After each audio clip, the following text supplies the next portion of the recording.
Situata mes Albës dhe Labinotit krijoi një moment tensioni dhe zhgënjimi në shtëpi, sidomos për mënyrën si u zhvilluan ngjarjet dhe për fjalët që nuk u shoqëruan me veprime. Alba i u drejtua Labinotit me bindje dhe i tha që ta hiqte trikon, duke argumentuar se po e prishte lojën dhe se ajo vetë do ta hiqte menjëherë pas tij. Fjalët e saj u than me siguri, si një marrëveshje e heshtur mes tyre, që supozohej të respektohej. Labinoti, edhe pse hezitoi për një çast, vendosi t'i besonte.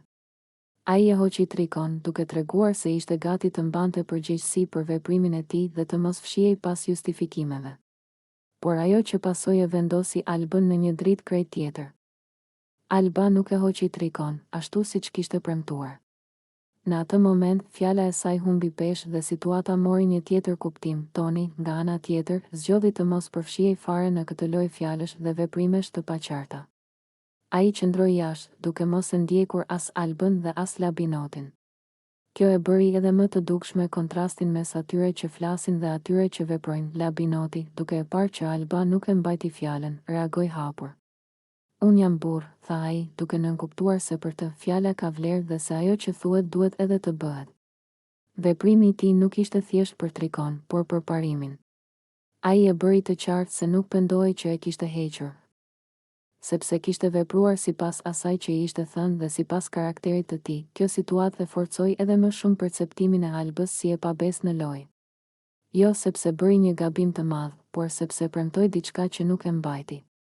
Në një ambient si Big Brother, ku besimi është i rrallë dhe fjalët analizohen në detaje, veprime të tilla lën gjurmë.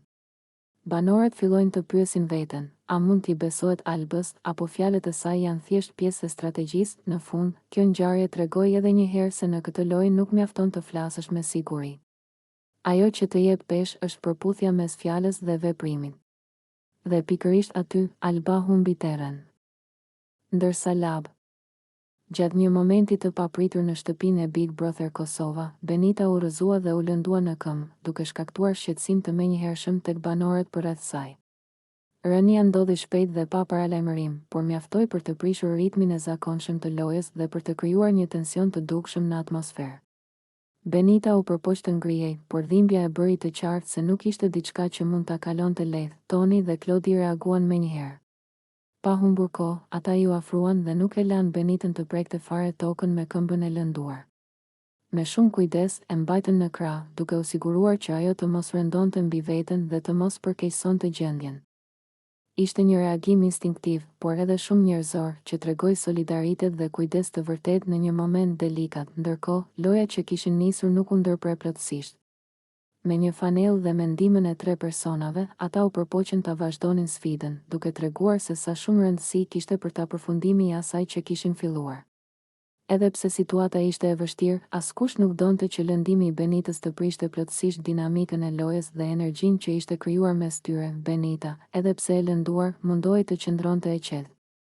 Ajo e vlerësoi mbështetjen që po merrte dhe fakti që nuk ishte lënë vetëm në atë moment. Sjellja e Tonit dhe Klodit u pa nga shumë kush si një shenjë respekti dhe kujdesi, duke treguar se përtej lojës ekziston edhe një ndjenjë bashkimi dhe përgjegjësie mes banorëve. Ky episod tregoi edhe një herë se Big Brother Kosova nuk është vetëm strategji dhe përplasje, por edhe momente ku njerëzillku del në pa. Në situata të tilla, loja kalon në plan të dytë dhe ajo që mbetet më e rëndësishme është shëndeti dhe mirëqenia e njëri tjetrit. Dhe pikërisht këto momente janë ato që e bëjnë përvojën brenda shtëpisë më reale dhe më të ndjeshme për të gjithë. Dolce u ndal për një moment dhe e pranoi hapur se ndihej keq për mënyrën si ishte sjell me Edin.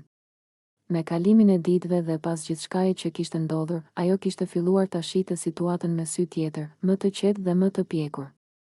Mendimet I ktheheshin shpesh te ai dhe te momentet që kishin kaluar bashkë, duke e bërë të kuptonte se ndoshta kishte vepruar me nxitim. Ajo tha se Edi ishte një djalë shumë simpatik, I dashur, I ëmbël dhe I sinqert, dikush që nuk e kishte fshehur kurrë natyrën e tij.